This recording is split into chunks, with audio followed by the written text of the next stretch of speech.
তারাতলায় ব্যবসায়ীর অফিস বাড়িতে তল্লাশি চালিয়ে ইতিমধ্যে ৩ কোটি টাকা উদ্ধার হয়েছে। আর সেই তল্লাশিতে ইডির হাতে একাধিক চাঞ্চল্যকর নথি এসেছে, বাজেয়াপ্ত হয়েছে একাধিক নথি।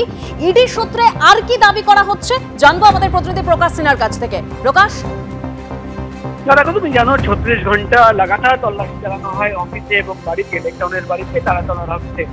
এবং তল্লাশি অভিযানের পর যেটা ইডি সূত্রে দাবি করা হচ্ছে যে একাধিক চাঞ্চল্যকর নথি দাবি সেখান থেকে উঠে এসছে এবং সেই নথি খতিয়ে দেখার জন্য একটা অডিট টিম তৈরি করা হয়েছে ইডির।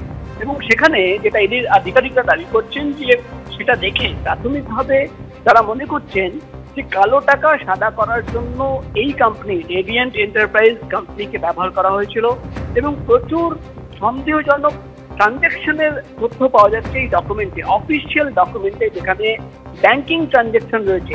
এবং এখানে ইডি আধিকারিকরা মনে করছেন যে একাধিক প্রভাবশালীদের যোগ রয়েছে এখানে। আর কালো টাকা সাদা করার জন্য এই কোম্পানিকে ক্যাশ টাকা দিয়ে আবার ঘুরপথে মানি লন্ডারিং করা হয়েছে, নিজের অ্যাকাউন্টে একাধিক ব্যক্তিরা টাকা নিয়েছেন এবং সেটা খতিয়ে দেখার জন্যই কিন্তু একটা স্পেশাল টিম গঠন করা হয়েছে। প্রায় ৩,০০০ পাতার যে নথি বাজেয়াপ্ত করা হয়েছে সেটা কিন্তু খতিয়ে দেখা হচ্ছে। মূলত এই টাকা কেন তাদের কাছে পৌঁছে গেল, কিভাবে পৌঁছে গেল। প্রাথমিকভাবে দুই ব্যবসায়ী যাদের বাড়িতে বা অফিসে তল্লাশি অভিযান চালানো হয়, গৌতম ঝান্ডানিয়া এবং বিবেক ঝান্ডানিয়া, দুই ভাই, তাদের দাবি যে বিভিন্ন সার্ভিসের মারফতেই কিন্তু তারা এই টাকা পেমেন্ট করেছেন। কিন্তু ইডি আধিকারিকরা যেটা মনে করছেন যে এই company Radiant Enterprise Private Limited তারাতলায় যে অফিস, সেখান থেকে প্রায় ৩ কোটি টাকা বাজেয়াপ্ত করেছেন ইডি আধিকারিকরা। সেই কোম্পানিকে কিন্তু দিনের পর দিন, বছরের পর বছর কালো টাকা সাদা করার জন্য ব্যবহার করা হয়েছে এবং নগদ টাকা দিয়ে ঘুরপথে কিন্তু অ্যাকাউন্টে অফিসিয়ালি টাকা নেওয়া হয়েছে। এবং এই তথ্য সামনে রেখেই আগামী দিনে এই লেনদেনের মধ্যে যারা ইনভলভ ছিল তাদের জিজ্ঞাসাবাদ করতে চান আধিকারিকরা। এবং ইডি আধিকারিকরা যেটা চেষ্টা করছেন যে এই যে ডাউটফুল যে ট্রানজ্যাকশন রয়েছে, সন্দেহজনক ট্রানজ্যাকশন, সেখানে কাদের কাদের নাম উঠে আসছে বা কোন কোন প্রভাবশালীদের নাম রয়েছে তার একটা তালিকা তৈরি করা এবং আগামী দিনে তাদেরও কিন্তু জিজ্ঞাসাবাদ করা হবে, এমনই খবর আমরা এই সূত্রের মারফত জানতে পারছি। ধন্যবাদ প্রকাশ। এসআইআর এর আবহে শাসকের হুমকি হুঁশিয়ারি কিন্তু এখনো চলছে। এবার আপনাদের শোনাবো বাঁকুড়া তৃণমূল কংগ্রেসের টাউন সভাপতি শিবাজী বন্দ্যোপাধ্যায়। তিনি বলছেন শান্ত বাংলাকে যদি কেউ অশান্ত করার চেষ্টা করে তাহলে সেই বিজেপি নেতাদের ঝাঁটা পেটা করুন, জুতো পেটা করুন। দেখুন,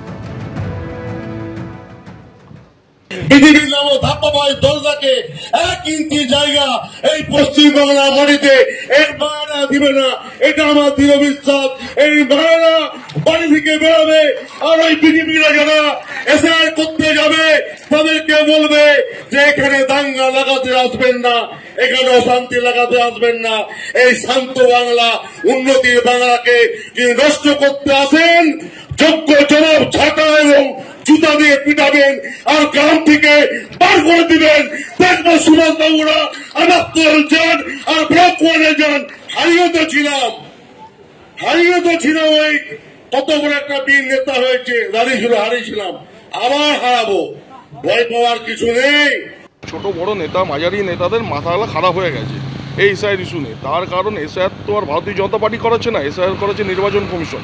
এরপর নির্বাচন কমিশন যেভাবে করাচ্ছে, মানুষের কাছে যখন বিএলওরা যাবে তাদেরকে যে ঝাঁটা এবং জুতো মারার যে নিদান দিচ্ছে, এবং ওদের বিদায় ঘণ্টা বেজে গেছে। মানুষ এরপর একদম সম্মুখ সমরে তৈরি আছে এবং প্রত্যেক জনসাধারণ মানুষ এই এসআইআরকে সমর্থন করেছে।